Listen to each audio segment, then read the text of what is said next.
Маша и мечокът. Имало едно време едно весело и любопитно момиченце на име Маша. Тя живеела с баба си и дядо си в малка къщичка до края на селото. Маша била толкова енергична и любознателна, че никой не можел да я спре, когато тръгнала да изследва света. Един ден приятелите й решили да отидат в гората за гъби и горски плодове.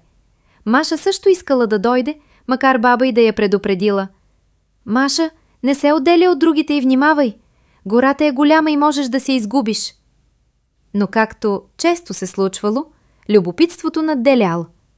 Докато търсела най-голямата гъба, Маша се отдалечила и скоро не виждала никого. Скитала из гората, докато не стигнала до малка дървена къщичка. Почукала, но никой не отговорил. Любопитна тя влязла вътре. Изведнъж вратата се отворила с трясък, на прага стоял голям космат мечок. «А, кой си ти?» попитал той. «Сега ще останеш тук и ще ми правиш компания. Няма да те пусна обратно в селото». Маша била умно момиче и решила да го надхитри. Тя започнала да готви вкусни ястия за мечока, да чисти къщата и да му разказва истории. Мечокът я харесал и станал по-мекошав. Но Маша не забравила дома си и измислила план за бягство. Един ден тя изпечела голяма пита и казала: «Мечко, искам да занеса тази пита на баба и дядо. Обещавам да не бягам». «Не, поклатил глава мечокът. Ще я занеса аз, а ти ще си останеш тук». Маша се съгласила, но тайно се мушнала в голяма кошница под питата. Мечокът я качил на гърба си и тръгнал през гората.